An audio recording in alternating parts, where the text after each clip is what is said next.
같이 나누실 말씀은 창세기 21장 8절에서 21절까지 말씀입니다. 창세기 21장 8절부터 21절까지 말씀입니다. 교독하겠습니다. 아이가 자라매 젖을 때고 이삭이 젖을 때는 날에 아브라함이 큰 잔치를 베풀었더라. 사라가 본즉 아브라함의 아들 엘고더의 하갈의 이삭을 누리는지라. 그가 아브라함에게 이르되 이 여종과 그 아들을 내쫓으라. 이 종의 아들은 내 아들 이삭과 함께 기업을 얻지 못하리라 하므로 아브라함이 그의 아들로 말미암아 그 일이 매우 큰 신이 되었더라. 하나님이 아브라함에게 이르시되 내 아이나 내 여종으로 말미암아 근심하지 말고 사라가 내게 이룬 말을 다 들으라. 이삭에게서 나는 자라야 내 씨라 부를 것임이니라. 그러나 그의 아들도 내심이 내가 그로 한 민족을 이루게 하리라 하신지라. 아브라함이 아침에 일찍 일어나 떡과 물 한 가죽 부대를 가져다가 하갈의 어깨에 메워주고 그 아이를 데리고 가게 하니 하갈이 나가서 브엘세바 광야에서 방황하더니 가죽부대에 물이 떨어진지라. 그 자식을 광역한 물 아래에 두고 이르되 아이가 죽는 것을 차마 보지 못하겠다 하고 화살 한 바탕 거리 떨어져 마주 앉아 바라보며 소리내어 우니 하나님이 그 어린아이의 소리를 들으셨으므로 하나님의 사자가 하늘에서부터 하갈을 불러 이르시되 하갈아 무슨 일이냐 두려워하지 말라. 하나님이 저기 있는 아이의 소리를 들으셨나니. 일어나 아이를 일으켜 내 손으로 붙들라. 그가 큰 민족을 이루게 하리라 하시니라. 하나님이 하갈의 눈을 밝히셨으므로 샘물을 보고 가서 가죽부대에 물을 채워다가 그 아이에게 마시게 하였더라. 하나님이 그 아이와 함께 계시매 그가 장성하여 광야에서 거주하며 활 쏘는 자가 되었더니 그가 바른 광야에 거주할 때 그의 어머니가 그를 위하여 애굽 땅에서 아내를 얻어 주었더라. 아멘. 오늘은 창세기 21장 8절에서 21절까지 본문을 통해 하갈아 두려워하지 말라 하는 제목으로 같이 은혜를 나누겠습니다. 오늘 본문을 보니까 하갈이 그의 아들과 아브라함의 집에서 쫓겨나는 그런 대목으로부터 시작이 됩니다. 여기서 잠깐 그 배경을 우리가 보면 이스라엘은 우리나라와 비슷한 것이 아이가 태어나면 우리나라에서는 뭘 합니까? 배기를 하고 돌잔치를 하지요. 돌잔치를 해서 그 아이가 태어난 것을 친인척과 온 동네 사람들이 같이 축하를 합니다. 이스라엘에는 따로 돌잔치가 없었어요. 그 당시 고대 근동에서는 유아 사망률이 굉장히 높았습니다. 그래서 한 3년쯤, 태어난 지 3년쯤 지나면 그때는 이제 본문에도 보니까 뭘 하고 있습니까? 젖을 떼고 있지요. 젖을 떼는 것을 기념하기도 하고, 그리고 우리나라의 돌 같은 그런 잔치를 한 3살쯤에 하게 됩니다.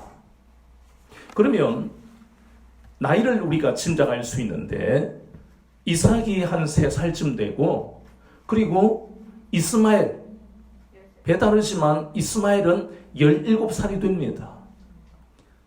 한번 생각해 보세요. 75세에 가나안 땅에 들어와서 10년 동안 믿음을 지켰다가 85세에 하갈과 동침하죠. 이스마엘을 출산한 나이가 86세잖아요. 그러니까 이제 3년을 더하면 100세에다가 3년을 더하면 이 이스마엘의 나이가 현재 17살이라는 겁니다. 17살짜리가 3살 먹은 아이를 무시하고 희롱했다는 것입니다. 우리가 생각할 때는 흔히 있는 일이잖아요. 아니, 친형제끼리도 먼저 태어난 애는 둘째가 태어나면 막 미워서 엄마 아빠 안 볼 때 이놈 자식 꼬집기도 하고 발로 차기도 하고 그런단 말이에요. 그런 장면입니다. 그런데 그 결과가 끔찍하게 불행하게 나타났다는 겁니다. 하갈의 아들 이스마엘이 이삭을 무시하고 희롱하였다가 아브라함의 집에서 쫓겨났다는 것이에요. 우리는 이런 장면을 보면 참 의문이 생겨요. 별거 아닌데 하나님은 때때로 이렇게 별거 아닌 것 가지고 결과가 엄청나게 불행하게 이렇게 우리에게 보여주시는 걸 보면 참 어떤 때는 하나님의 뜻은 다 알 수가 없는 거야 이렇게 생각하다가도 이해가 안 되니까 의문만 자꾸 생기는 거예요. 그래서 우리가 성경은 기본적으로 큐티를 해야 되지만 그러나 그것으로는 부족하다는 것입니다. 깊이 상고하지 않고서는 성경은 교양서적이 아니에요. 그래서 하나님의 말씀은 깊이 알아야 돼요. 그래서 기도하실 때 성경을 볼 때마다 기도를 하실 때 붙들어야 될 말씀 중에 하나가 시편 119편 18절이에요. 하나님 내 눈을 열어 성경 속에 나온 이 말씀의 기이한 것을 보게 하세요. 보게 해주세요. 그 기도를 반드시 하고 성경을 보세요. 그렇지 않으면 진짜 하나님은 어째서 가나안 땅에 들어가게 하셨다가 거기에 있는 생명들도 소중한데 왜 전부 죽여버리라고 그럴까? 여호수아가 가나안을 정복할 때 다 죽여버리잖아요. 여자도 죽이고 아이도 죽이고 노인도 죽이고. 이걸 단순히 문자적으로 보면 하나님은 잔인하시고 하나님은 이기적이고 일방적이고 절대로 그렇지 않습니다. 이 성경을 볼 때 우리가 이해 못하는 것은 아직까지 우리 속에 뭐가 있기 때문에요. 인본주의 지식이 있기 때문에 그 잣대로 보려고 하니까 우리가 말씀에 부딪히는 거예요. 그래서 우리가 성경을 보면 그냥 보면 안 됩니다. 기도하면서 봐야 돼요. 하나님 시편 119편 18절에 이 성경을 볼 때마다 뭘 열어달라고? 눈을 열어주세요. 헤이 목사님 그 눈이 열리면 어떻게 됩니까? 이 눈이 열려있는데요. 이게 벌써 인본주의란 말입니다. 우리가 말하는 이 눈과 성경을 보는 눈은 목사님 그러면 안경을 따라 가져올까요? 돋보기를 가져올까요? 다른 눈이 필요합니다. 눈에 안 보이는 것을 우리는 영의 눈이라고 하는 거예요. 그 눈이 열려야만. 왜요? 성경은 영의 말씀이잖아요. 하나님이 영이시고 성경도 영의 말씀이고 그런데 우리는 육이잖아요. 육이 어떻게 영을 봐요? 하나님 본 적 있는 사람 그 사입이에요. 봤다면 그 봤다면 사입이란 말이에요. 우리 육신의 눈으로는 하나님 볼 수 없단 말이에요. 영의 눈으로는 하나님 볼 수 있어요. 말씀을 통해 보잖아요. 그래서 기도하지 않으면 우리 눈이 안 열리면 하나님의 말씀을 자꾸만 의문만 생기고 의문이 지나치면 뭐가 돼요? 의심이 된다 그랬잖아요. 안 믿어진단 말이에요. 안 믿어져요. 고난 다음에 하나님 반드시 예비된 축복이 있다. 안 믿어져요. 안 믿어질 수밖에. 이 아브라함이 우리가 알잖아요. 몇 년을 기다렸다가 아들을 얻었어요. 20년하고도 5년. 우리의 인생으로 보면 아무리 100세 시대라 할지라도 반백이 지나가 버리는 거의 우리의 인생의 절반이 지나가는 거예요. 25년. 우리는 창세기를 하면서 아브라함과 사라가 겪었을 그 고통을 이해가 되는 성경을 볼 때마다 그게 이해가 되는 나이와 관계없이 우리도 이해가 안 되니까 오늘 하갈의 아들 이스마엘은 이삭을 희롱했다가 하갈과 이스마엘은 아브라함의 집에서 쫓겨났습니다. 왜냐하면 이삭은 하나님의 약속, 즉 언약에 의해서 태어난 아들이기 때문입니다. 이스마엘은 하나님의 언약과 전혀 관계없는 인생입니다. 아브라함이 계획하고 사라가 허용해서 육신의 생각으로 태어난 아이. 이삭은 전적으로 아브라함과 이삭이 상상도 할 수 없는 물리적으로 생리적으로 아이가 생겨날 수 없는 그 나이에 전적인 하나님의 능력으로 하나님이 주신 아들입니다. 다릅니다. 아멘. 창세기 12장 2절에 너를 큰 민족으로 그리고 창대하게 하겠다 하는 축복하셨고, 이게 약속입니다. 이 약속으로 태어났단 말이에요. 창세기 15장 4절에 내 몸에서 상속자가 나올 것이다. 약속입니다. 하나님이 일방적으로 약속하신 거예요. 아브라함은 뭐라고 생각했는데, 늙어서 자녀를 못 가지니까 저는 늙은 종 엘리에셀이면 족합니다. 저 얼마나 신실한 줄 모릅니다. 아니다. 내 몸에서 나올 것이다. 그냥 아멘한 거예요. 그냥. 그러면서 그게 진짜 아브라함의 믿음이었으면 계속해서 믿음이 단단해져야 될 텐데 갈수록 헷갈리는 거예요. 이게 우리 연약함입니다. 처음에 예수를 믿고 교회에 올 때만 해도 은혜를 받으니까 나는 불같은 시험이 오더라도 다 이길 수 있어. 할렐루야! 이랬다가 이제 하나님이 훈련하실 때마다 의문만 찾고 머릿속에는 퀘션 마크만 자꾸 생기는, 이상하네. 왜 나는 이리로 가려 했는데 왜 좌회전해서 저쪽으로 가고 외전으로 하고 좌회전하고 왜 내가 가고 싶어하는 방향으로 안 가지지? 이 신앙생활이 그러면서 하나님을 알아가잖아요. 또 창세기 17장 21절을 보니까 18장 10절을 보니까 내년 이맘때에 사라에게 아들이 있을 것이다. 약속이잖아요. 그 당시에 나이가 어땠는데요? 아브라함은 99세, 사라는 89세. 참 그런 나이에 하나님이 내년 이맘때에 사라의 몸에서 아들이 나올 것이다. 그러니 이게 바로 하나님의 약속으로 이삭이 태어났다는 증거들입니다. 그러면 다시 말해서 이스마엘이 이삭을 무시하고 희롱한 것은 바로 누구를 무시하고 희롱한 것입니까? 하나님. 하나님의 약속을 무시하고 희롱하고 하나님을 무시하고 그 말씀을 거역합니다. 그래서 그들은 결국 아브라함 집에서 쫓겨났습니다. 아브라함은 이 일로 얼마나 근심이 됐겠습니까? 한번 생각해 보세요. 우리가 다 이 심장이라는 것이 있는 것은 이 심장의 의미는 따뜻함이잖아요. 아브라함이 얼마나 이 심장이 아팠겠어요.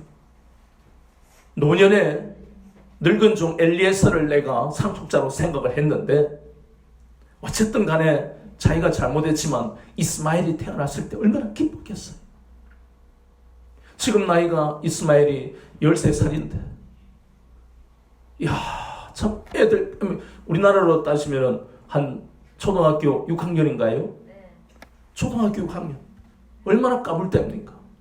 그 노년에 이렇게 아들이 있다는 게 기뻤는데 그런데 하나님이 사라의 말을 들으라. 그건 내쫓아라. 그런데 우리가 읽었던 본문의 말씀을 보니까 보세요. 거기에 말씀을 보니까 12절과 13절에 아브라함아 염려하지 마라. 하나님은 참 따뜻한 분이신 거예요.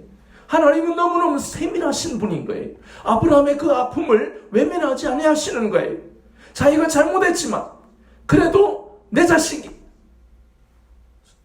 저 자식을 그리고 또 저 자식을 낳은 두 번째 부인을 쫓아내야 되는 그 심정은요 우리도 똑같을 거예요. 그런데 하나님은 그 마음을 아시고 걱정하지 마라. 내가 저 이스마엘도 큰 민족이 되도록 축복할 것이다. 그리고 이삭으로부터 난 자식이 바로 넷이다. 그러면서 창세기 22장 18절이 기억나잖아요. 넷이로 말미암아 천하만민이 복을 받을 것이다. 그러니 이게 이삭의 탄생은요 그냥 된 것이 아니라 하나님의 약속이 현재에 끝나는 게 아니고 미래를 향해서 우리에게까지 하나님의 약속, 하나님이 복을 주시는 인생이 되게 하시려고 하나님이 이 땅에 불가능한 방법으로 태어나게 하셨으니 그것을 무시하고 희롱한 것은 하나님이 하시는 뜻을 무시하고 희롱하는 것인 거예요.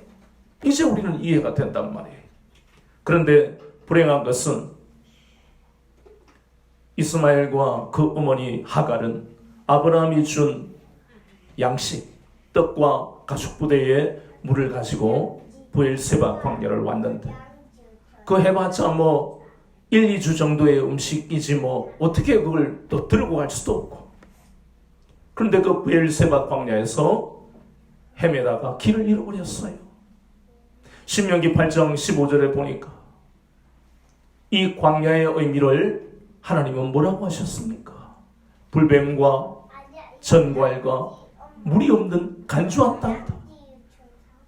이 세 가지 의미는 곧 광야는 사막은 죽음을 의미한다는 겁니다. 불뱀에게 물리면 죽고 전갈에게 물려도 죽고 물이 없으면 한 달 넘어서 살지를 못합니다. 죽는 거예요. 그 광야를 헤매고 있으니 이 17살 난 이스마엘은 이제 죽음만 기다리고 있고 물도 떨어지고 떡도 떨어지고 어떻게 살아요? 그리고 하갈은 이 절망적인 상태에서 울부짖는 거예요. 하나님의 복을 받지 못하면요 이렇게 영적으로 육적으로 궁핍할 수밖에 없습니다. 우리가 잘 아는 대로 창세기 4장 16절을 보세요. 거기에는 가인이 나옵니다. 가인은 4장 16절에 하나님 앞을 떠나니라 말씀합니다. 하나님을 떠나버렸어요. 그런데 성경에 보면 가인의 후손들이 인류 문명의 시초들이 많죠. 상당히 많은 거예요. 그러니까 물질적으로는 아주 부유한 삶을 살았다고 볼 수 있어요. 그런데 하나님과 관계없는 거예요. 그 가인의 후손들이 결국은 타락해서 노아의 홍수 때 하나님이 다 쓸어버리셨잖아요. 하나님의 복이라는 게 얼마나 중요한지 모릅니다. 아버지 집을 떠나버렸던 둘째 아들이 누가복음 15장에 보면 허랑방탕하게 살다가 가진 재산 다 탕진해버리고 돼지가 먹는 쥐염 열매도 못 먹었다 그랬습니다. 참 불행한 것은요, 이 땅에 예수님을 안 믿고 살아온 사람들 중에 부유한 사람들이 많은데 하나님의 복과 관계없이 사는 사람들, 그들은 불행한 삶을 사실은 살고 있다는 것입니다. 성경에 보세요. 열왕기상 12장에 보면 거기는 누가 나옵니까? 여로보암이 나옵니다. 이 왕은 우리가 주목해야 할 왕이에요. 이건 이스라엘의 역사를 말하는 게 아닙니다. 하나님은 여로보암에게 복을 많이 주셨어요.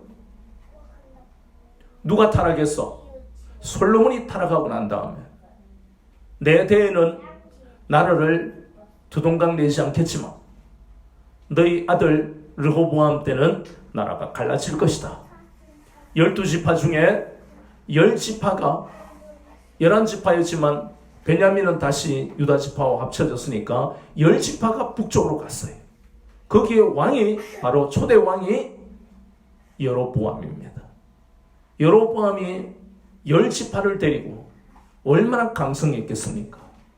그런데 열왕기상 12장에 보면 이 왕은 그렇게 하나님의 은혜를 받아놓고도 권력이라는 욕심에 붙들려 버리니까 내가 10지파를 데리고 오긴 했지만 예루살렘에 성전이 있으니까 이것들이 예루살렘에 가서 예배드리고 은혜 받고 나를 아마 죽일 거야. 성경에 그대로 나와 있습니다. 인간이 하나님을 의지하지 않고 권력이나 물질에 마음을 빼앗기면 그때부터 그 사람의 삶은 윤택할지 몰라도 여로보암 1세와 여로보암 2세는요 굉장히 강성하고 물질도 많아요. 그러나 그 속에는 뭐가 있어요? 하나님의 은혜가 충만해져 있어야 될 심령 상태에 불안과 염려와 두려움이 자리를 잡습니다. 내 아들이 나를 죽일지도 몰라. 누군가 반란을 일으켜서 쿠데타를 일으킬지 몰라. 이 인간의 마음이 그래요. 하나님을 의지하지 않으니까. 여로보암 그래서 베델과 단이란 두 곳에다가 금송아지 둘을 우상으로 섬기게 했습니다.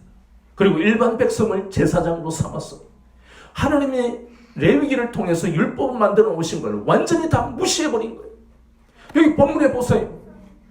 이 이삭 3살 된 것을 17살 된 이스마엘이 무시하고 희롱해도 쫓겨나는 판인데, 하나님이 만들어 놓으신 제사장은 우리가 잘 알잖아요. 성막할 때 제사장과 대제사장이 율법을 어기면 그 자리에서 죽습니다.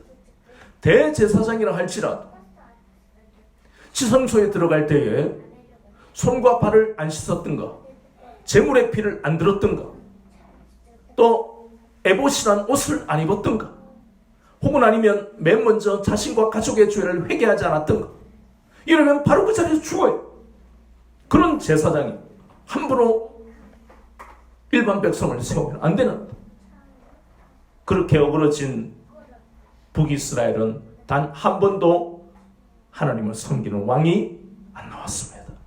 그래서 우리가 성경에서는 그런 길을 걸었다고. 누구의 길? 여로보암의 길.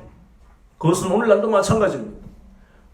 우리는 때때로 권력과 물질을 가진 사람이 부러워 보일 때가 있어요. 한 번씩 그렇잖아요.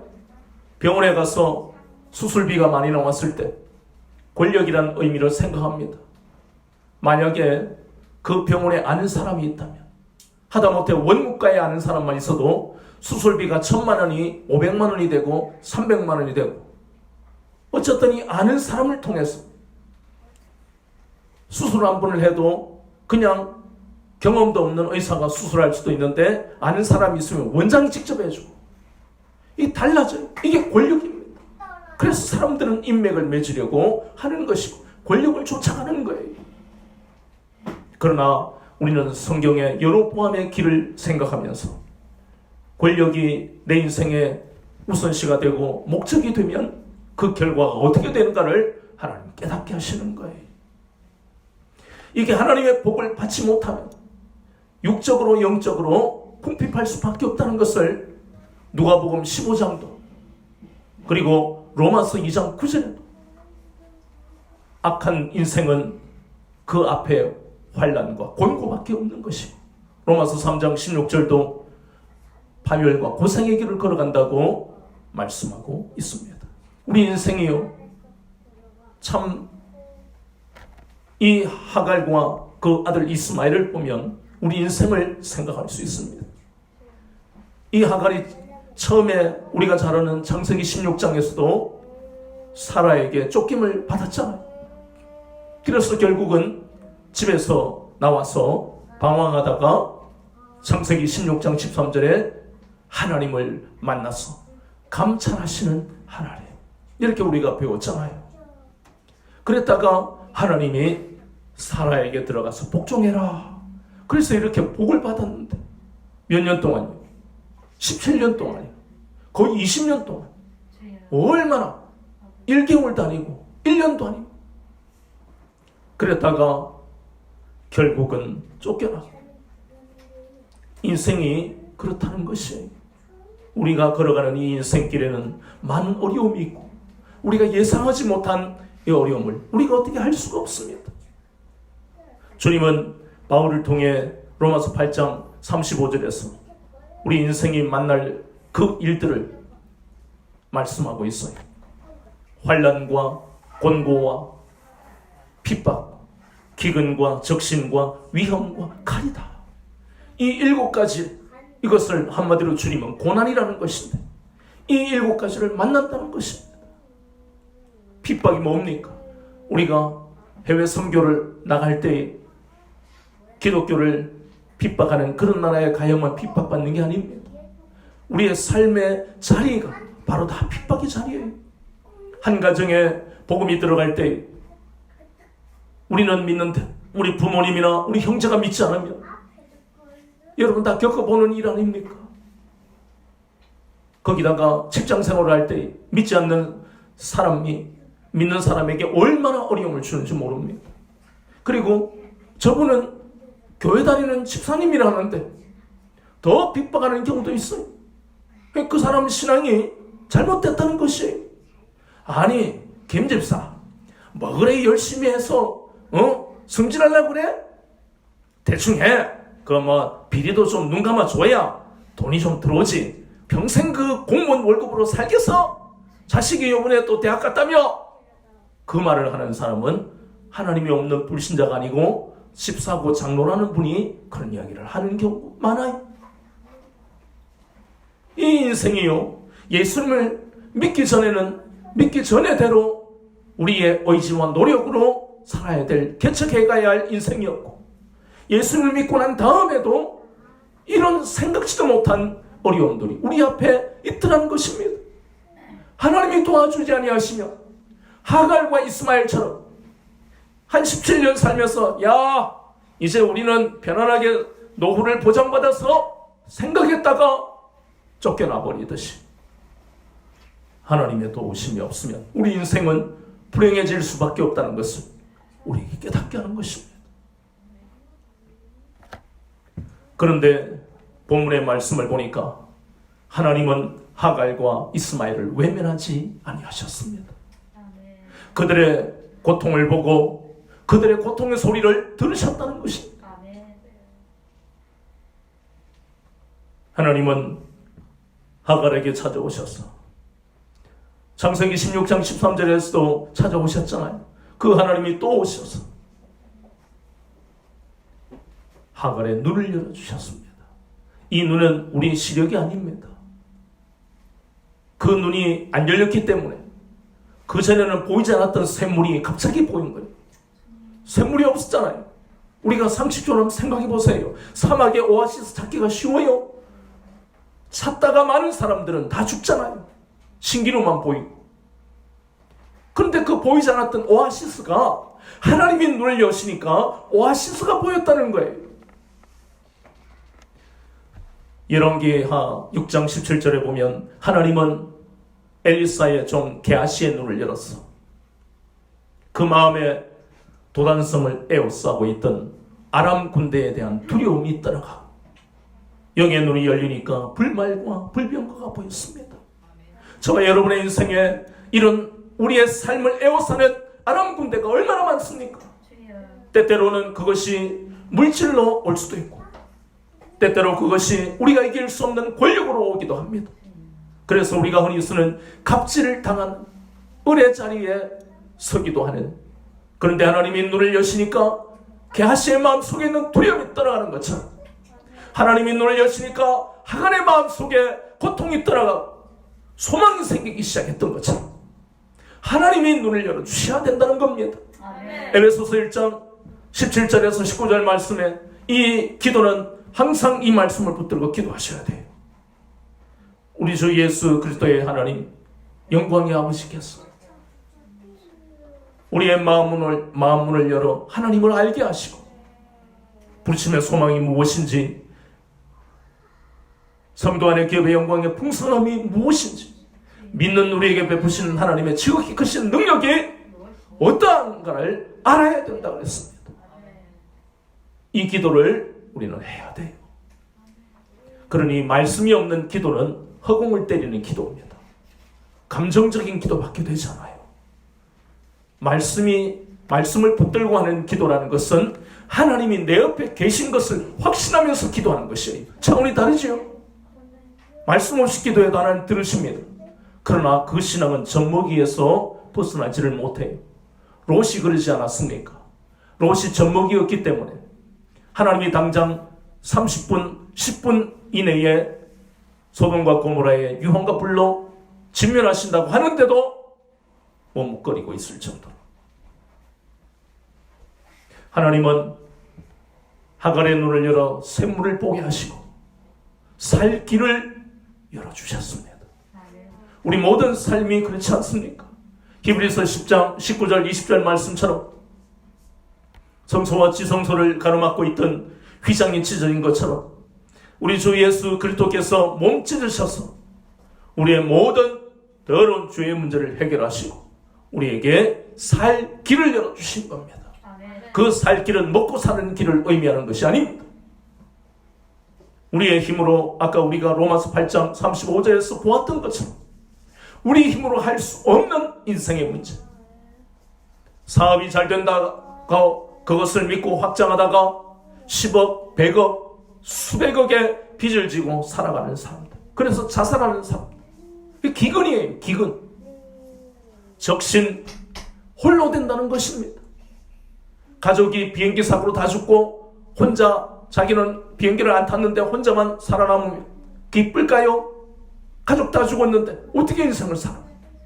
이런 문제들이 우리 앞에 얼마나 많이 놓여 있는지 모른다는 것입니다. 그런데 하나님은 하갈의 눈을 열어주셨고 샘물을 보게 하시고 그에게 살 길을 열어주셨습니다. 그래서 우리는 하나님이 어떤 분이신가를 깊이 알아야 된다는 것입니다. 하나님은 이렇게 우리 모든 인생의 행동과 생각을 보고 알고 계신 분이십니다. 하나님은 저 범죄한 가인에게도 그 소원을 들어주신 하나님, 많은 사람들이 나를 죽이려고 합니다. 창세기 4장 13절 14절에 보면 얼마나 두려웠는지 모릅니다. 하나님이 불러도 뻔뻔스럽게 대답도 안 하던 그 가인, 그런데 그 소원도 들어주셔서 가인에게 표를 주시잖아요. 가인을 함부로 죽이지 못하도록. 연약한 젖먹이 신앙이었던 롯의 소원도 하나님 들어주셨어요. 하나님, 무서워서 저 산에까지는 못 가겠어요. 저 작은 성 수알에 가겠습니다. 그렇게 해라. 그런 하나님이십니다. 더 나아가서 하나님은 430년 동안 우상 숭배하며 하나님 앞에 범죄한 이스라엘 백성들, 사사시대에 하나님보다 우상을 더 숭배했던 사사시대 이스라엘 백성들, 그들의 울부짖는 소리도 들으시는 하나님이십니다. 마찬가지로 우리도 죄와 허물로 우리는 죽었던 인생이었고, 요한복음 8장 44절과 요한일서 3장 10절에 우리는 마귀의 자녀였고, 로마서 6장 6절과 17절에 보이는 대로 우리는 죄의 종이었고, 골로새서 1장 21절에 우리는 하나님과 원수가 되었던 인생이었지만 하나님은 우리에게 그 아들 예수 그리스도를 보내주셨어. 그 피로 말미암아 하나님의 자녀로 삼으시는 그분이 바로 우리 아버지 하나님이십니다. 우리가 이 하나님을 정확하게 모르면 우리는 왜곡된 신앙생활을 하기도 하고, 또 아버지 집을 떠나버리는 가인처럼 물질만 추구하다가 불행한 인생을 살기도 합니다. 만약 우리가 이스라엘처럼 혈통으로 택함을 받는 인생이었다면 우리는 하나님의 자녀가 될 수가 없었을 거예요. 우리는 창세기를 보면서 그 혈통을 기억하고 있습니다. 창세기 4장 25절에서 26절에 보니까 셋의 대에서부터 비로소 여호와의 이름을 불렀더라. 거룩한 세대가 바로 셋으로부터 시작됩니다. 그 후손이 바로 노아요. 계속해서 그 노아의 후손으로 에벨이 나오고, 셈이 나오고, 에벨이 나오고, 또 데라가 나오고, 아브라함이 나오고, 이 한 사람 한 사람이 성경에 기록되는 대로 대단한 사람들입니다. 그래서 유대인들이요, 콧대가 하늘 높은 줄 모르는 거예요. 우리 요번에 그 미국의 아카데미 여우 조연상을 받은 분 보셨죠? 저는 유튜브를 통해서 여러분도 보셨겠지만 계속 이렇게 영어로 이야기하는 걸 보면서 참 저분은 인생을 바로 살아왔구나. 많은 사람들. 그런데 이분이 영국에서 이 상을 받을 때 뭐라고 했는지 아시죠? 콧대 높은 이 영국 사람한테 받았다는 게 참 기쁘다. 근데 거기에는 위트가 있어요. 영국 사람들이 욕하는 게 아니고. 그렇다면 보세요. 영국 사람은 영국 사람대로 콧대가 높아요. 프랑스는 프랑스대로 콧대가 높아요. 우리는 전 세계 문화가 최고인 나라야. 미국은 미국대로. 우리가 없으면 이 지구를 누가 지키지? 다 영국, 미국, 또 프랑스 할 것 없이 다 콧대가 높아요. 그런데 이 성경 속에 나오는 유대인들은 얼마나 그 콧대가 높았겠습니까? 그런 사람들도 콧대가 높은데 성경 속에 그 혈통이 우리는 누구의 자손이다? 아브라함의 자손이다. 그러니 그 콧대는 말할 수 없는, 그래서 선민 사상이 그들을 쓸데없는 겸손이나 감사가 아니고 콧대만 높아지는 그 잘못된 습관들이 오늘날 교회에 들어와 있어요. 우리가 몇 대 집안인데, 우리 집안에 누가 있는데 뭔 소용이 있어요? 오랫동안 거기에서 회개하지 않으니까 하나님께서는 혈통으로 이제는 인생을 택하지 않으시는 거예요. 신명기 7장 6절만 하더라도 내가 이스라엘을 천하 만민 중에 나의 택함받은 백성으로 유일하게 너희들을 선민으로 삼겠다 약속하셨어요. 그런데 그렇게 했다면 저와 여러분이 하나님의 택함을 받을 수 있을까요? 불가능합니다. 여러분 중에 아브라함의 자손이 있습니까? 하다못해 이삭, 야곱 혹은 유다 뭐 그런 사람들 중에 있어요? 없잖아요. 같은 이삭의 자녀라 할지라도 에서의 자녀들은 택함을 못 받았잖아요. 우리가 그렇단 말입니다. 이스마엘처럼 에서처럼 우리는 언약의 계승자가 아닙니다. 혈통으로도 또 이스라엘과 관계가 없어요. 전적인 우리 주 예수 그리스도로 말미암아 하나님의 자녀가 된 것입니다. 은혜로 되었다는 의미가 바로 이것이에요. 그런데 그 은혜는 성경에 약속된 것이란 말입니다. 창세기 22장 18절에 내 씨로 말미암아 천하 만민이 복을 받을 것이다. 에베소서 1장 4절과 5절에 우리는 만세전에 하나님이 하나님의 자녀가 될 것을 예정해 놓으셨다. 예수 그리스도 안에서 자녀가 된 것이다. 로마서 11장 17절에 우리는 아무 의미가 없는 인생, 돌감람나무였습니다. 아무 쓸모가 없는 인생이에요. 그런데 하나님께서 참감람나무 가지 얼마를 꺾으시고 거기에 돌감람나무 같은 우리 인생을 접붙여서 참감람나무, 즉 하나님의 자녀라는 영광과 특권을 누리는 자가 되게 하셨다는 것입니다.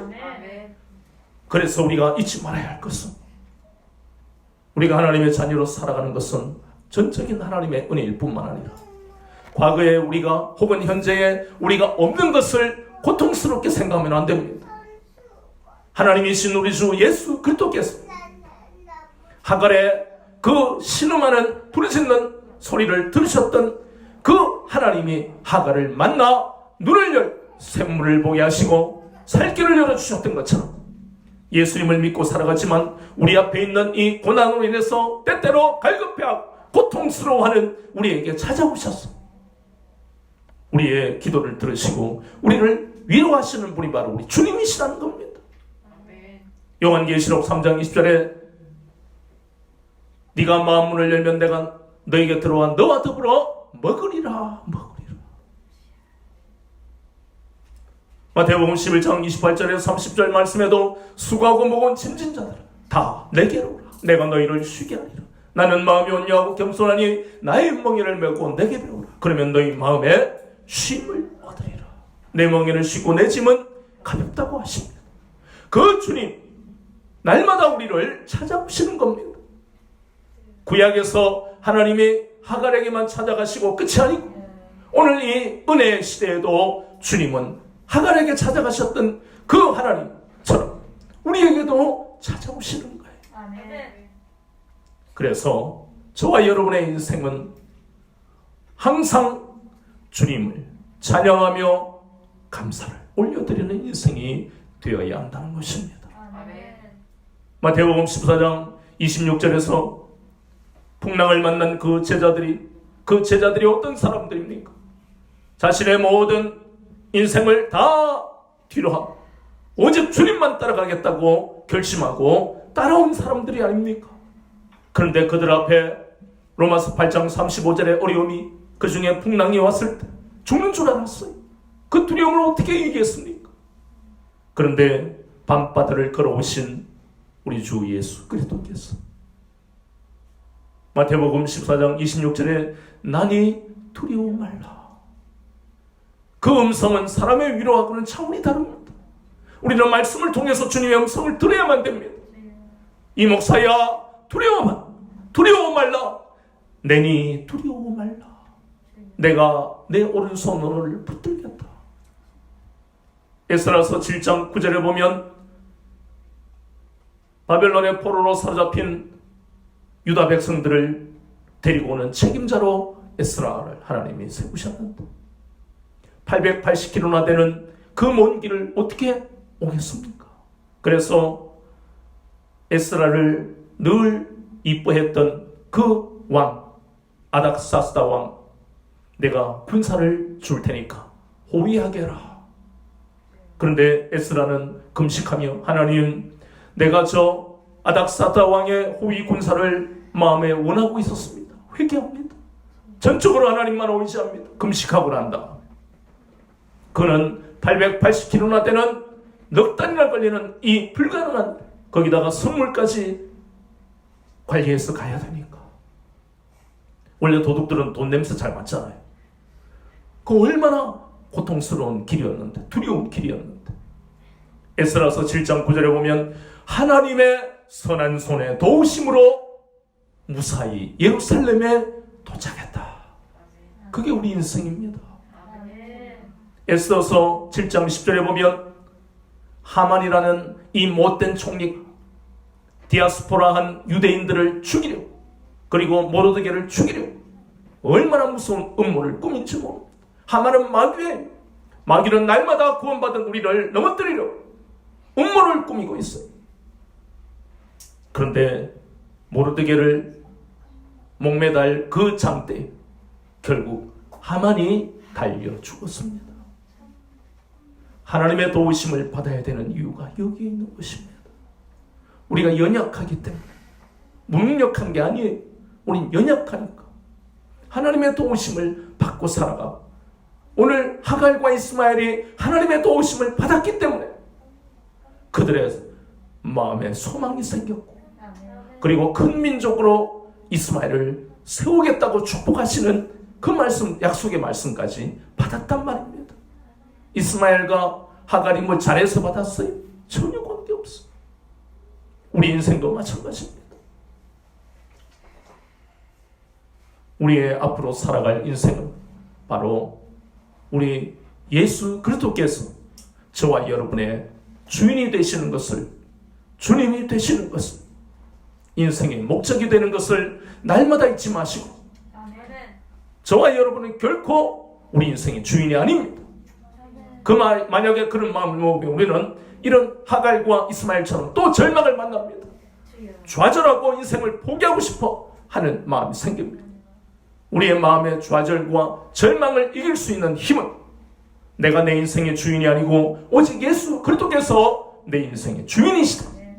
그것을 늘 고백하고 감사와 찬양을 올려드리는 여러분 되시기를 예수 그리스도의 이름으로 축원합니다.